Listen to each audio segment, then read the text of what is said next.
Welcome back to the Credit Suisse Monthly Economic Outlook. While market sentiment has noticeably improved this year, as fears over Europe's debt crisis ease, growing geopolitical tensions over Iran's nuclear program cause world oil prices to fluctuate and threaten the global economy. Joining us today to discuss the outlook for the energy sector and the foreign exchange market is Joe Prendergast, Head of Currency, Commodity and Alternative Investment Research and a member of the Credit Suisse Investment Committee.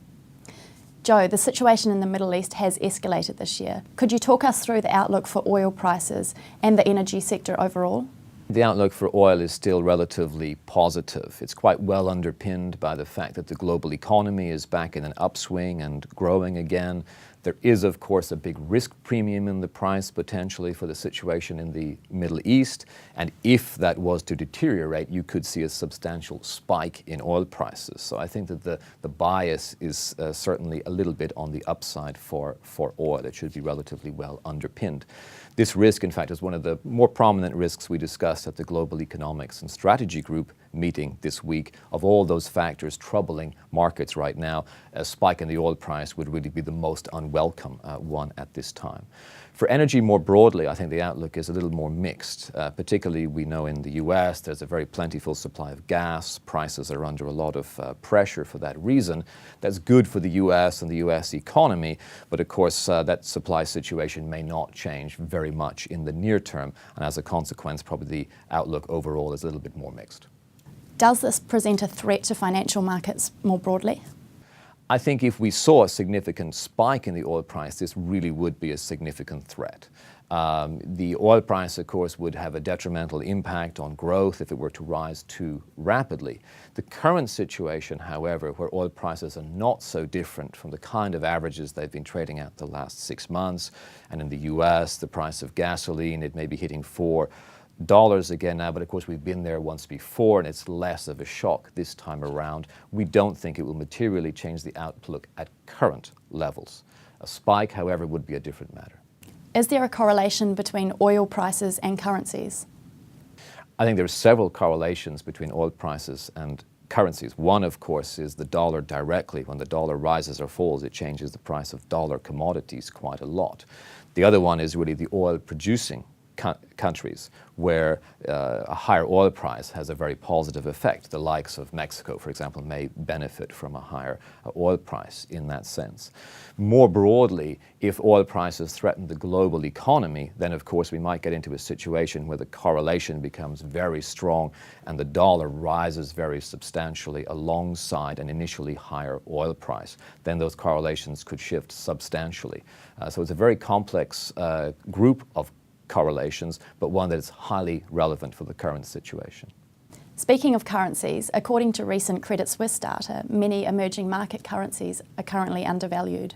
Which provide the most upside potential in your view?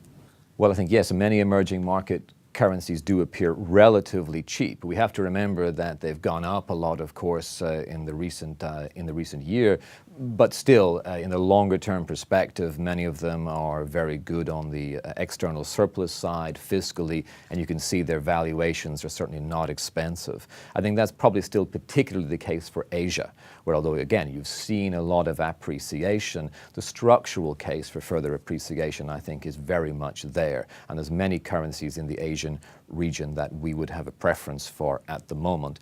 Even in China, where the authorities, of course, are signaling some perhaps lesser pace of appreciation indirectly ahead, we would still see further appreciation, particularly ahead of US elections this year. The other region that looks really attractive to us is Latin America, not so much for value reasons, but certainly for yield reasons. And I think both of those regions will probably be the best performing ones in emerging markets this year. What about the Swiss franc and the euro? Is the boundary that the Swiss National Bank set last year credible? We've seen it move extremely close to the boundary in recent weeks.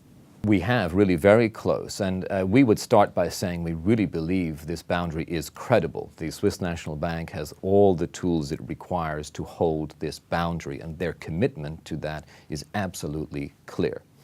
What's a bit surprising, of course, is that the exchange rate is so close to that boundary. If it's so credible, why is it so close?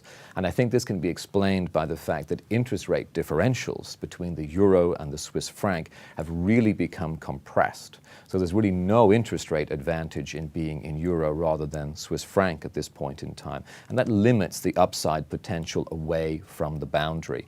I think what could change things and really get the Swiss franc to move away from 120 to weaker levels would be perhaps a more aggressive liquidity strategy by the National Bank to signal things in that direction, or of course a rise in the interest rate differential, perhaps by reduced ECB easing expectations. But actually we have quite a flat outlook. We think the exchange rate will actually stay above 120, euro Swiss above 120, but not so far above in the foreseeable future.